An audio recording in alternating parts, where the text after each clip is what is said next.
buenas tardes a todos los participantes. Les saludamos desde el Ministerio de Salud, de la Dirección General de Telesalud, Referencia y Urgencias. Sean todos bienvenidos a esta nueva edición de Salud Ocular en Línea. Empezaremos la telecapacitación Celulitis Preceptal en Niños, a cargo del doctor Abel Flores Boza, especialista en oftalmología del Departamento de Atención Especializada en Oftalmología Pediátrica y Estrabología del Instituto Nacional de Oftalmología. Y quisiéramos recordarles a todos los participantes pueden enviar sus preguntas a través del chat. Doctor Abel Flores, es un honor tenerlo con nosotros. Bienvenido. Adelante. Perfecto. Entonces, muchas gracias nuevamente por la invitación para poder compartir con ustedes este tema que me han encargado, que es el de celulitis preceptal y fundamentalmente abocado a lo que son los niños. Entonces,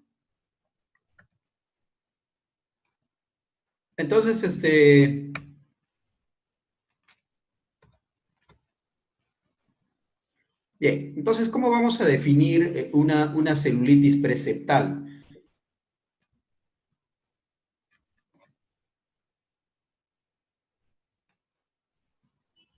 Parece que se cerró la presentación. Voy a volver a compartir. Me dan un minuto, por favor. Parece que se ha cerrado acá Ahí ya le estamos abriendo.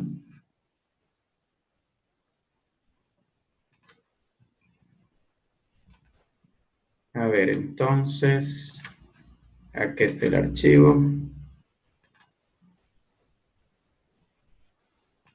Ya, ahí estamos nuevamente. Entonces, decíamos que vamos a definir lo que es el concepto de celulitis preceptal.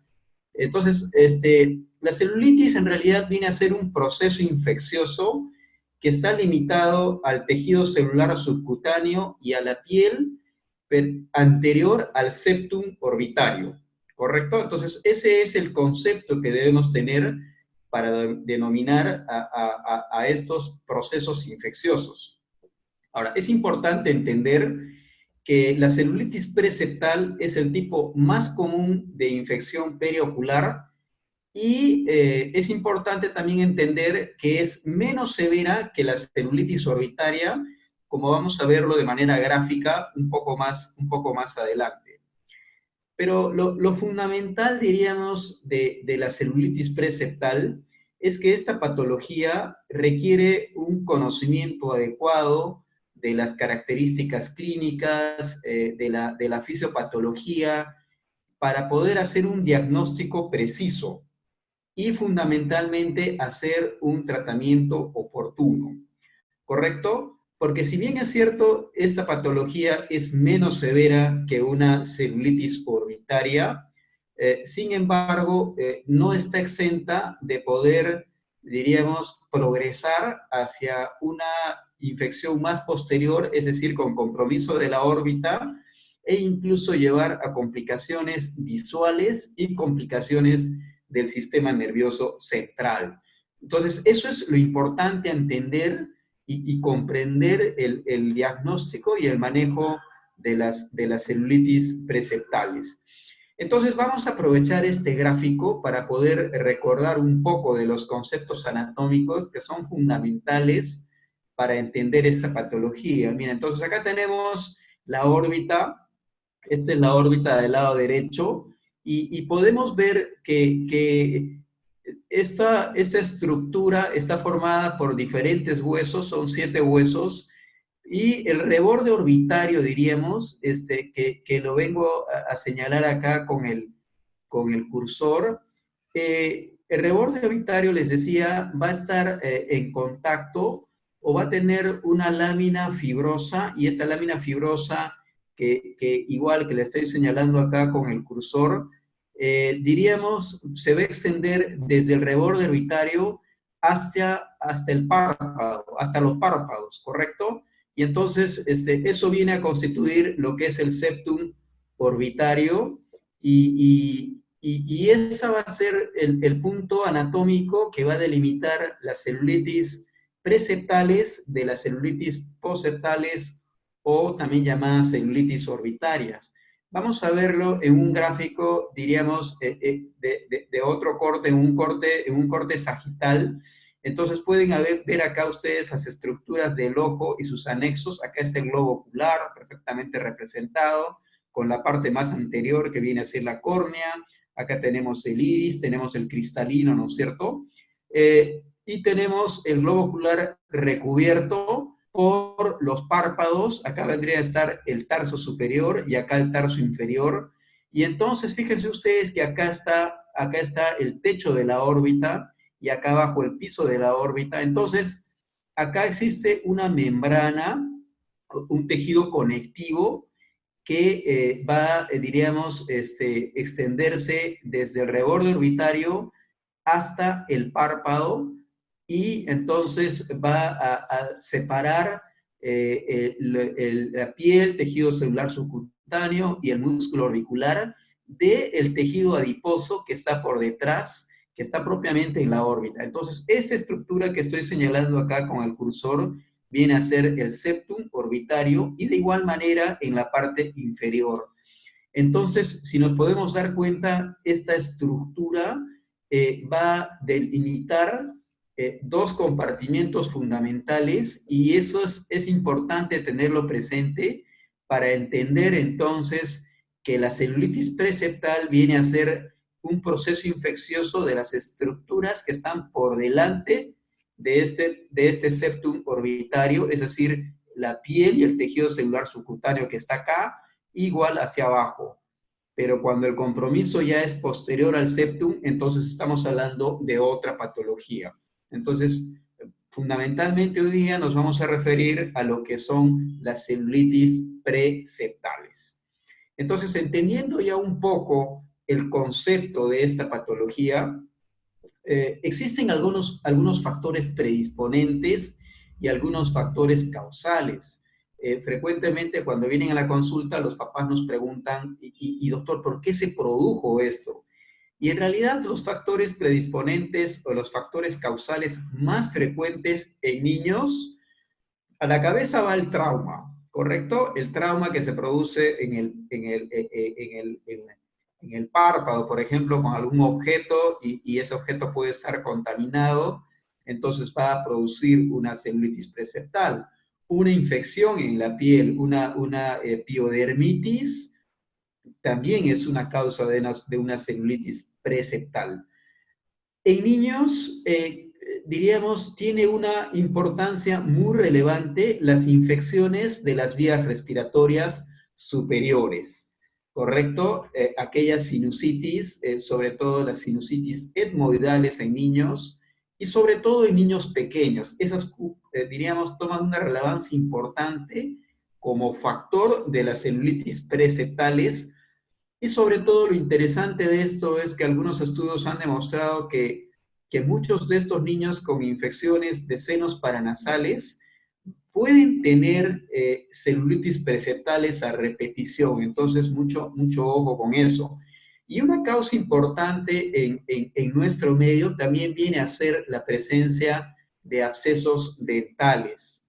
Entonces, estas vienen a ser las principales causas y factores predisponentes y mucho menos frecuentemente en niños están las infecciones oculolagrimales como una conjuntivitis, como un chalazion y como una dacriocistitis. ¿Correcto? Entonces, cuando tengamos estos casos en niños, pensar siempre en estas primeras causas y muy poco frecuente ya las últimas que acabamos de mencionar. Entonces, ¿cómo viene a ser el cuadro clínico? ¿Cómo es que se van a presentar estos pacientes a la consulta? Entonces, clásicamente ustedes pueden ver acá un niño que lo que va a tener es edema palpebral, y puede ser un edema palpebral superior e inferior, y eritema palpebral. Entonces, esos son, diríamos, los dos signos que siempre van a estar presentes, edema palpebral y eritema palpebral. En un gran porcentaje de casos, si ustedes tocan esa piel del párpado va a estar caliente. Muchos de estos niños van a tener fiebre y muy pocos niños, pero sí se da, van a tener además quemosis e hiperemia conjuntival. en realidad la mayoría de estos no van a cursar con quimosis, pero a veces podemos encontrarlo. Entonces, lo interesante de esto es que las celulitis orbitarias, es decir, las que comprometen a estructuras posterior al septum, clínicamente también se van a presentar con edema palpebral y eritema palpebral. Entonces, en niños es un poco más difícil hacer la diferenciación clínica muchas veces, ¿correcto? Porque la celulitis postseptal también puede presentarse de esa forma, sobre todo en sus estadios iniciales, ¿correcto? Eh, por ejemplo, vamos a ver acá, este es el caso de una niña que tuvo un traumatismo con un objeto, punzo, punzo cortante, entonces se produjo una infección, una celulitis, y acá al aperturar del ojo ven que el ojo está, no hay hiperemia de la conjuntiva, no hay quemosis. Cuando a esta niña se le hizo mover los ojos, perfectamente movía y no tenía mayor dolor, diríamos, en las mismas estructuras oculares, ni limitación a los movimientos.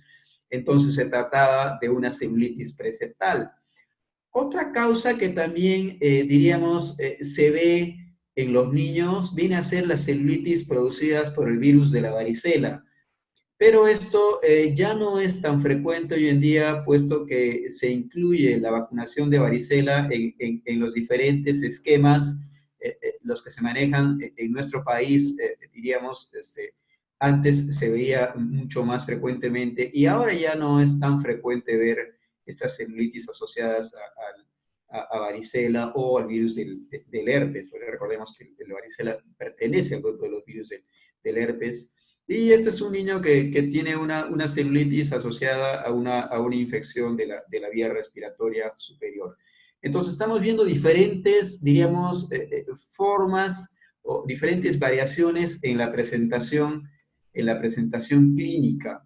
Y ese es el caso de otra niña que, fíjense ustedes, presenta un eritema discreto y un edema palpebral y entonces, en este caso, le solicitaron una tomografía, puesto que, diríamos, los médicos tratantes no estaban del todo seguros que realmente se trataba de una celulitis preseptal. Entonces, muchas veces uno recurre a las imágenes para poder hacer el diagnóstico diferencial. Y acá lo que pueden ver es básicamente un engrosamiento de los tejidos blandos sin compromiso de la órbita, ¿no? Entonces, y correspondía efectivamente a una celulitis preseptal, y esa estaba en relación con una sinusitis etmoidal, que como les decía, es una relación bastante importante, sobre todo en los niños y en niños de corta edad. Ahora, ¿cuáles son los signos de alarma? O sea, ¿cuándo es que yo estoy evaluando a un niño y ya dejo de pensar de que sea solamente una celulitis preseptal y pueda haber algo más? Entonces, si es que hay proptosis, ¿correcto? Si es que hay una proptosis del globo ocular, entonces eso es un signo de alarma. Si es que además existe un cambio en la reacción pupilar, un defecto pupilar afelente relativo, si existe cambios en la agudeza visual, o si existe una limitación de la motilidad ocular, ya sea una limitación propiamente mecánica o una limitación por dolor, entonces ya esa signología clínica sale de lo que es una celulitis preseptal, y eso más bien ya nos hace pensar en una celulitis orbitaria. Entonces es importante siempre reconocer estos tres signos de alarma al momento de hacer este diagnóstico en los niños. Ahora, ¿qué otras cosas nos pueden ayudar a diferenciar entre una celulitis preseptal y una celulitis orbitaria? Hay algunos estudios que publican que la fiebre también vendría a ser un marcador. Sin embargo, esto no es tan concluyente. Ese es un estudio de hace algunos años atrás, Y fíjense ustedes, los autores reportaron que se produjo una temperatura mayor a 38 grados en un porcentaje similar de niños que tenían celulitis periorbitaria o preseptal y celulitis orbitaria. Entonces ellos refieren que no es, diríamos, un marcador, aunque de hecho que es más frecuente que los niños que tengan celulitis orbitaria cursen con fiebre, pero no debiéramos apoyarnos como tal solo en ese signo clínico para hacer la disquisición. Si hacemos un hemograma, fíjense ustedes, en ambos casos vamos a encontrar un incremento del conteo de células blancas, así que tampoco es un marcador el pedir un hemograma para distinguir en ambas patologías. Lo que sí nos puede ayudar es el recuento de neutrófilos. Y hay algunos estudios que demuestran que un recuento de neutrófilos, un recuento absoluto mayor de 1000 por microlitro, entonces sí, más que nada nos haría sospechar de una celulitis orbitaria. Y si hablamos de imágenes, como este es un estudio un poco antiguo, se les hizo rayos X de senos paranasales, y fíjense ustedes, en ambos casos un grupo importante tenía, diríamos, una sinusitis demostrable a la radiografía, pero definitivamente ese es un factor más relevante cuando hablamos ya de una celulitis orbitaria propiamente dicha. ¿Correcto? Entonces, cuando tenemos esta patología, hay que pensar siempre en los diagnósticos diferenciales.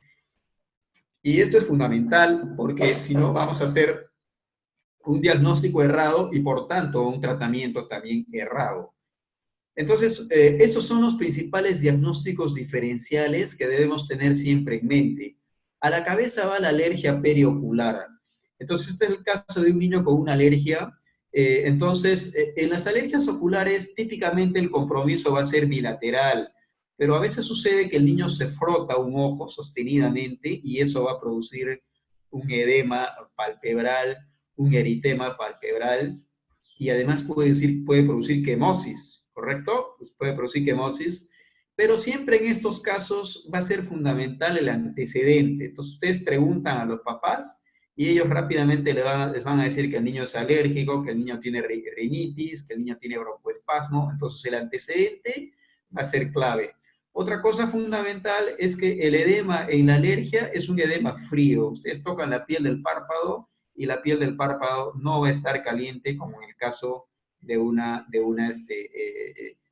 celulitis preseptal.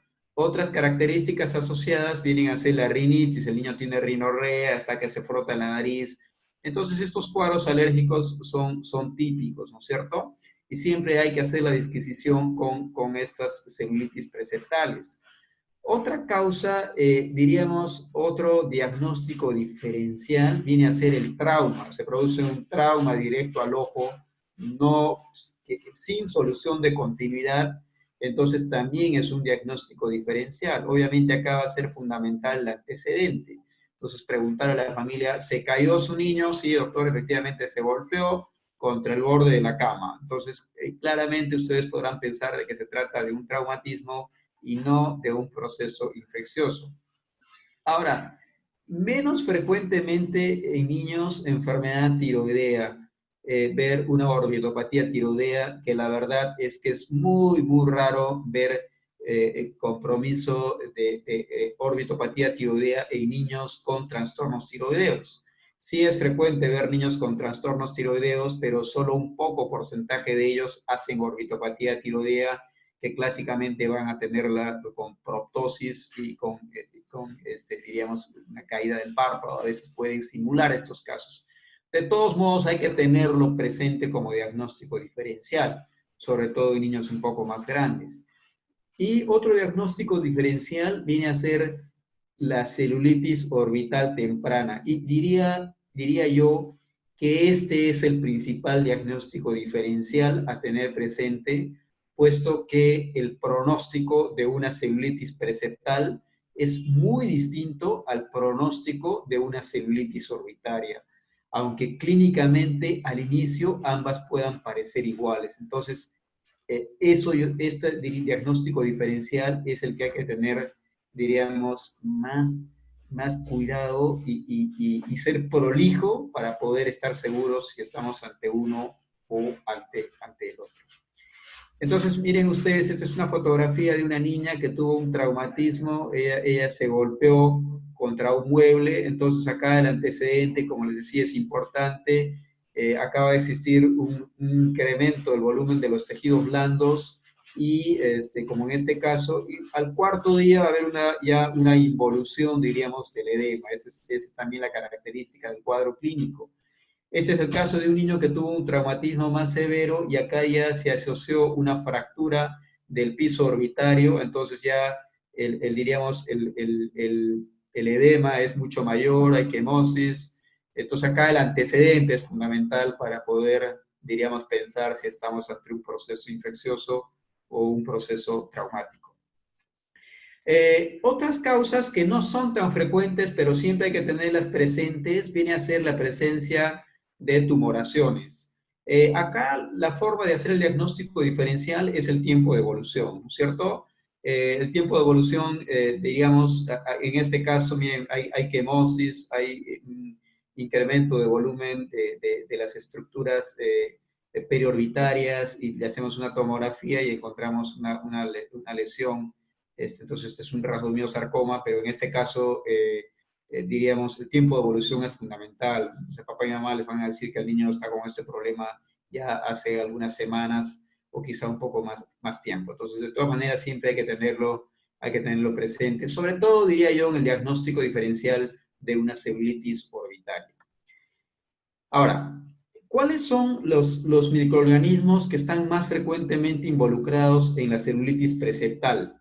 Y estos son los que han demostrado los diferentes estudios en base a hemocultivos, en base a cultivos diríamos, de la secreción local. Entonces, a la cabeza están los estafilococos, el estafilococo aureus, después le sigue el neumococo, más abajo el Haemophilus y más abajo aún el Staphylococcus epidermidis. Diríamos, panorama de patógenos ha cambiado en los últimos años, puesto que antes a la cabeza estaba el Haemophilus, pero desde que se instauró la vacuna contra el Haemophilus en países como el nuestro, ya cada vez es menos frecuente ver celulitis preseptales asociadas a hemófilos, aunque todavía se ven, pero ya no con la frecuencia que se veían anteriormente. Entonces, actualmente, Staphylococcus aureus y neumococo son los gérmenes que, digamos, que están más frecuentemente asociados a este tipo de infecciones. Ahora, es fundamental siempre cuando tenemos estos cuadros conversar con los padres respecto a las complicaciones. Si bien es cierto, decíamos al inicio que esta es una enfermedad que en la mayoría de los casos va a tener un curso benigno, no está exenta de complicaciones y eso hay que hablar con los papás, porque si tenemos el caso de un niño y yo le digo a papá y mamá, no se preocupe, todo va a ir bien, y después sucede alguna de estas complicaciones de las que vamos a hablar, nos vamos a ver en problemas médico-legales. Entonces, fíjense ustedes, han sido reportados en varios estudios que puede existir una extensión orbitaria de la enfermedad entre un 2.5 a 17% de los casos. Estamos hablando de niños. En adultos es otro panorama que no lo vamos a revisar acá. En un 8% de los casos va a terminar en un absceso de piel, en un pequeño porcentaje necrosis de piel y fíjense ustedes, en un 2 a 3% puede haber una extensión intracraneal de la enfermedad. Entonces, ojo siempre con el diagnóstico, con el tratamiento y con el seguimiento de las celulitis preseptales, ¿ya? Sobre todo en niños más pequeños. Recordemos que cuanto más pequeño es el niño, menos desarrollado está el sistema de defensa. El sistema inmunitario todavía no está full, ¿no es cierto? Entonces, la inmunidad de células T, sobre todo, es un poco deficiente y la infección se puede propagar. Entonces, siempre tener presente estas complicaciones en la celulitis preseptal. Existen algunas clasificaciones en relación a las complicaciones. La clasificación clásica es la de Chandler, pero que, diríamos, en los últimos años ha venido a ser reemplazada por esta clasificación de Jain y Rubin. Y fíjense ustedes, la celulitis preseptal puede convertirse en una celulitis orbitaria y una celulitis orbitaria terminar en un absceso orbitario, intraorbitario o subperióstico. Entonces, recuerden ustedes que esta puede ser la secuencia de un avance posterior de la infección si es que no hacemos el tratamiento adecuado a tiempo. ¿Y cómo es que se produce la extensión de la enfermedad si tenemos el septum? Entonces, algunos casos diríamos, los microorganismos atravesar el septum, pero la mayoría de ellos, el problema va a ser la diseminación a través de las diferentes redes venosas que tenemos en la órbita. La vena frontal se comunica con la vena oftálmica superior, la vena facial anterior, con la vena oftálmica inferior, con el plexo pterigoideo y el seno cavernoso. Entonces recuerden ustedes que hay una comunicación venosa a través de la cual puede haber una migración de un émbolo, patógeno y extender la enfermedad. Además, recuerden ustedes que puede existir, diríamos, una extensión de la enfermedad por contigüidad, como sucede con los senos paranasales. En los niños, más relevante el seno etmoidal. Hay una discusión respecto a si anatómicamente no hay una relación entre el seno etmoidal y las estructuras preseptales, cómo es que se produce esto. Lo que se ha visto es que a veces cuando existe un proceso infeccioso, se pueden producir, diríamos, microfenestraciones a través de las cuales pueden viajar los émbolos de los patógenos y producir un compromiso preseptal, aún en casos sin comprometer las estructuras poseptales, ¿correcto? Es decir, no es obligatorio que haya una celulitis orbitaria cuando hay una infección de los senos paranasales para que se produzca un compromiso preseptal. Y eso lo hemos visto y es importante tenerlo presente. Ahora, ¿siempre es necesario hacer imágenes en estos casos? No, la verdad es que no. Cuando tenemos una celulitis preseptal clásica, en algunos casos va a ser necesario apoyarnos en imágenes, no en todos los casos. La radiografía es muy buena. El problema de la radiografía es que tenemos que utilizar una incidencia especial, que es la incidencia de Waters, y en niños muy, muy pequeños a veces no es tan fácil, aún para el radiólogo, interpretar la radiografía con la incidencia de Waters, puesto que los senos paranasales en los niños no están tan desarrollados como los adultos. Entonces, hoy en día se prefiere la tomografía si es que yo voy a utilizar imágenes. Entonces, una tomografía computarizada me va a permitir evaluar la órbita y los senos paranasales. Solo una tingencia acá, cuando la pidan, recuerden ustedes que el protocolo convencional para una tomografía es una tomografía axial. Cuando solicitan una tomografía para celulitis preseptal, tienen que pedir cortes coronales, ¿correcto? No se olviden eso. Entonces, ¿cuándo es necesario pedir una tomografía? En casos donde el examen esté limitado. Son niños muy pequeños y no se dejan abrir el párpado, no se dejan examinar bien, pero hay un edema, importante y eritema del párpado, pidan una tomografía. Si ustedes hacen el tratamiento y a las 24 o 48 horas de un tratamiento realmente adecuado no hay mejoría, entonces pedir una tomografía porque podrían estar frente al caso de una celulitis orbitaria, ¿sí? Ese es el caso de una paciente con una celulitis preseptal, y acá pueden ver fundamentalmente el compromiso de los tejidos preseptales, un incremento de la densidad de tejido celular subcutáneo, sin compromiso de las estructuras orbitales. Se trataba fundamentalmente de una celulitis preseptal. Bien, entonces el tratamiento, como ya sabemos que esto está, diríamos, ocasionado fundamentalmente por las bacterias que hemos señalado, el antibiótico sistémico es crucial. Toda celulitis preseptal debe ser tratada con antibióticos sistémicos. En algunos casos, cuando se produce un absceso, hay que hacer el drenaje de la colección purulenta. Los neonatos e infantes de preferencia deben ser hospitalizados. No hay duda para la mayoría de, diríamos, de médicos relacionados a este tema, que los menores de 2 años deben ser hospitalizados. Los mayores de 5 años pueden ser tratados de manera ambulatoria y entre los 2 a los 5 años evaluar caso a caso, ¿correcto? Entonces recuerden ustedes que niños pequeños deben ser hospitalizados, porque en ellos sí el compromiso, el pasaje de una celulitis preseptal a poseptal puede ser muy rápido. Entonces, obviamente, cuando el tratamiento es con el niño hospitalizado, tenemos que utilizar antibióticos sistémicos por vía endovenosa. ¿Qué antibióticos se prefieren hoy en día de acuerdo a los patógenos que se han descrito? Es cefalosporina, cefuroxima a la dosis que está indicada acá, o cefotaxima a la dosis que está indicada. Y entonces la idea es completar más o menos 4 días de tratamiento endovenoso y de ahí pasar a un tratamiento oral y el niño ya puede continuar con el tratamiento ambulatorio. En aquellos niños grandes que ya se puede hacer el tratamiento ambulatorio, podemos utilizar cefalexina a la dosis que está indicada acá, o se puede utilizar amoxicilina, ácido clavulánico. Y recuerden ustedes que en ambos casos hay que completar entre 7 a 10 días de tratamiento con antibiótico sistémico.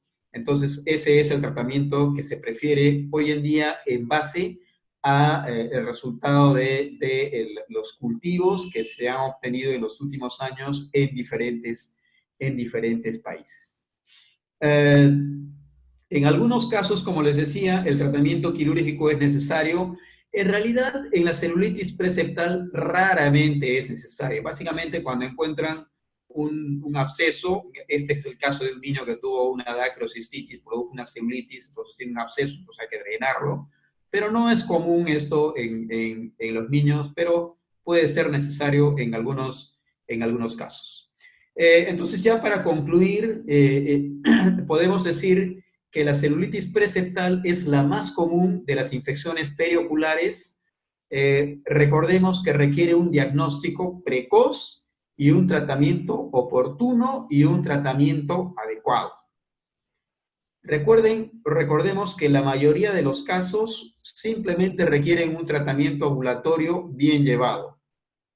En niños pequeños, menores de 2 años, es mejor hospitalizarlos. Igual recuerden ustedes que en niños pequeños es importante entender que existe una relación entre celulitis preseptal e infección de las vías respiratorias superiores, ¿correcto? Y a pesar de que el pronóstico es bueno en la mayoría de casos, no debemos olvidar que un pequeño porcentaje puede estar asociado a complicaciones y entonces siempre hay que estar alerta en estos casos. Y muy bien, eso es lo que quería compartir con ustedes. Si tuvieran alguna duda o pregunta, con gusto podemos resolverla. Muchas felicitaciones, doctor Abel Flores, especialista en oftalmología del Instituto Nacional de Oftalmología INO.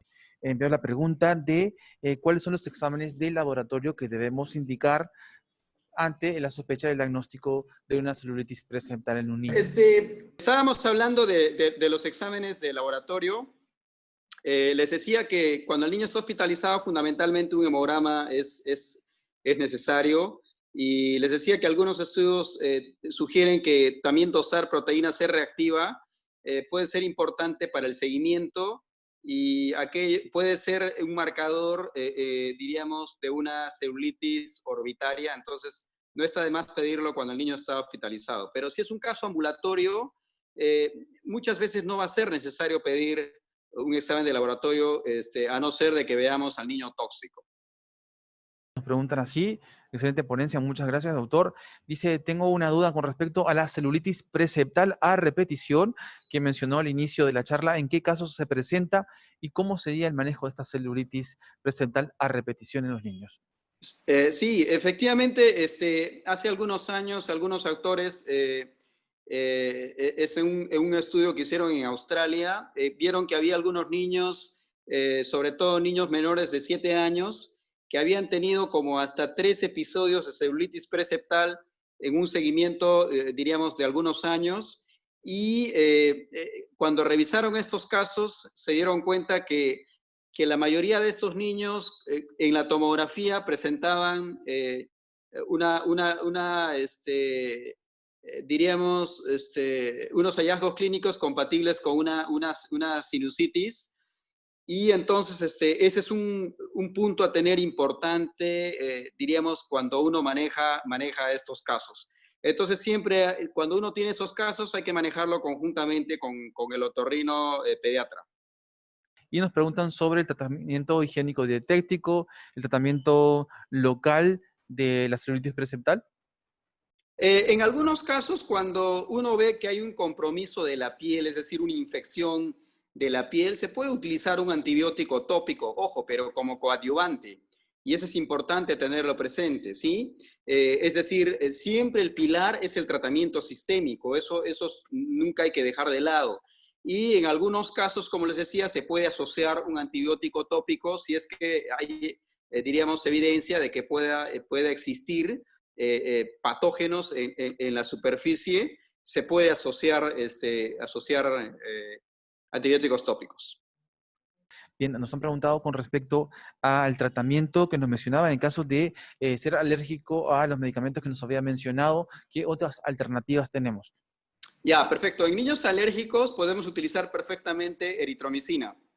¿Ya? Y si el niño está hospitalizado, una buena opción también es utilizar cloranfenicol. En los niños pequeños, el cloranfenicol es un antimicrobiano que felizmente lo disponemos distribuido en todo el país, así que es de fácil acceso, de bajo costo, entonces es una muy buena opción en niños hospitalizados. Y si nos encontramos en el primer nivel de atención, tenemos el diagnóstico de una celulitis preceptal, hemos indicado el tratamiento, ¿cuánto tiempo debemos esperar a que evolucione favorablemente nuestro paciente y cuáles serían los síntomas, signos de alarma que nos indican que se esté complicando, como por ejemplo es una celulitis orbitaria u otra de las complicaciones, y ya deberíamos referir a nuestros pacientes a un nivel de mayor complejidad? Claro, como les decía, si administramos el tratamiento antibiótico, rápidamente, en 24 o 48 horas, tiene que haber una respuesta, si es que estamos frente a una celulitis preceptal. Si en 24 o 48 horas no hay una respuesta adecuada, el niño persiste con fiebre o ya se ve tóxico, es decir, es un niño que ya no quiere comer, es un niño que uno lo ve que tiene una facies que está mal. Todos hemos visto a los niños cuando están mal, se ponen hipoactivos, entonces es ese momento para referirlo inmediatamente a un centro de mayor complejidad. Importantísimo. Muchísimas gracias. Felicitaciones. Doctor, algunas recomendaciones finales sobre este tema tan importante del día de hoy. Solo para recordar que esta es una patología muy frecuente, es más frecuente ver estas infecciones perioculares en niños que en adultos. Recordar que de todas las infecciones perioculares, en el 70% de los casos van a corresponder a celulitis preceptales y solo un 30% a celulitis orbitarias. Pero siempre hay que estar alerta a los signos de alarma que acabamos de mencionar. Y siempre evaluemos en su integridad a nuestros niños. Recordemos que el ojo, las estructuras perioculares son parte de todo el organismo. Entonces, siempre tomar temperatura, evaluar, diríamos, todas las características que nos puedan hacer pensar que un niño está cursando con un proceso infeccioso. Excelente. Doctor Abel Flores, felicitaciones nuevamente, doctor. Lo esperamos en próximas telecapacitaciones y un gran aplauso para usted. Muchas gracias. Muchas gracias a ustedes por la invitación y con gusto para estar en una próxima oportunidad.